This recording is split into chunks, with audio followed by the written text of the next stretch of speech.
నమస్తే D5 news స్వాగతం. నా పేరు సూర్య. డాక్టర్ బిఆర్ అంబేద్కర్ కోనసీమ జిల్లా కొత్తపేట నియోజకవర్గం 68వ అంబేద్కర్ వర్ధంతి సందర్భంగా ఘన నివాళులర్పించారు. అనంతరం రాజ్యాంగానికి వ్యతిరేకంగా ఎస్సీ వర్గీకరణను వ్యతిరేకిస్తూ చేస్తున్న ఆందోళనలో భాగంగా రాష్ట్ర వ్యాప్తంగా మాలలు భారీ బహిరంగ సభలో పాల్గొనాలని జిల్లా మాల మహానాడు ఇచ్చిన పిలుపు మేరకు సంఘీభావంగా ఈతకోటలో అంబేద్కర్ విగ్రహానికి పూలమాలలు వేసి నివాళులర్పించిన తర్వాత చిక్కాల సత్యప్రసాద్, కోణాల అంబేద్కర్, జక్కల అరుణ్ కుమార్ ఆధ్వర్యంలో జరిగిన సమావేశంలో ఈ నెల 15వ తారీఖున జరపడానికి తలపెట్టిన మాలల సింహగర్జనకు ప్రతి గ్రామం నుండి మాల యువత, పెద్దలు, మహిళలు భారీ సంఖ్యలో పాల్గొని విజయవంతం చేయాలని పిలుపునిచ్చారు. రాజ్యాంగాన్ని కాపాడుకోవాల్సిన అవసరం ఎంతైనా ఉంది అని అన్నారు.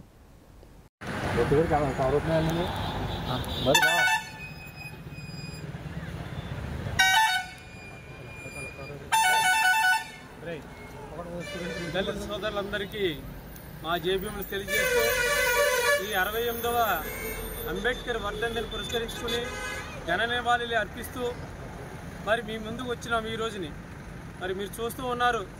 ఈ రాష్ట్రంలో పరిస్థితులను చూస్తుంటే కులాలను వర్గీకరిస్తూ మరి ఈ కులాల కలయిక లేకుండా చేస్తూ మరి కులాల మధ్యన స్విచ్ పెట్టే విధంగా తయారు చేస్తున్నారు. మరి 68 సంవత్సరాలు అంబేద్కర్ చనిపోయి అయితే మరి ఆయన రాసిన రాజ్యాంగం ఈ ప్రపంచానికి కాదు, ఈ దేశంలో ప్రతి వ్యవస్థని కూడా బలోపేతం చేసే విధంగా రాజ్యాంగ వ్యవస్థ ఉన్నది. మరి అంబేద్కర్ ఆత్మ ఈ రాజ్యాంగం అయితే ఈ రాజ్యాంగం ఏ విధంగా అయితే పొందుపరచబడి ఉన్నదో ఆ రాజ్యాంగానికి అనుసరించి ఈ ప్రభుత్వాలు పనిచేయాలి. కానీ అది కాకుండా చేయకుండా మరి కులాలని విభజిస్తూ రాజ్యాంగాన్ని తూట్లు పడిచే చర్యలు చేస్తున్నారు.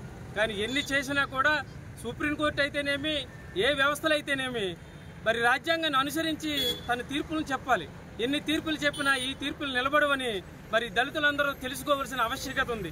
మరి రేపు జరగబోయే చలో గుంటూరు మాలల సింహగర్జనకి అందరూ సపోర్ట్ చేయాలని తెలియజేస్తూ మేమందరం కూడా పిలుపునిస్తున్నాము. మరి ఈ ప్రభుత్వాలకి ఈ రాజ్యాంగం ఆవశ్యకత తెలియజేయాలి. సుప్రీంకోర్టు అయితేనేమి, ఏ వ్యవస్థలు అయితేనేమి రాజ్యాంగాన్ని మించి ముందుకెళ్ళమని మరొకసారి తెలుసుకోవాల్సిన సందర్భం వచ్చింది. ఈ రోజున రేపొద్దున జరగబోయే చలో గుంటూరు సభను విజయవంతం చేయాలని కోరుకుంటూ మీకందరికీ జైబీఎం తెలియజేస్తున్నాం.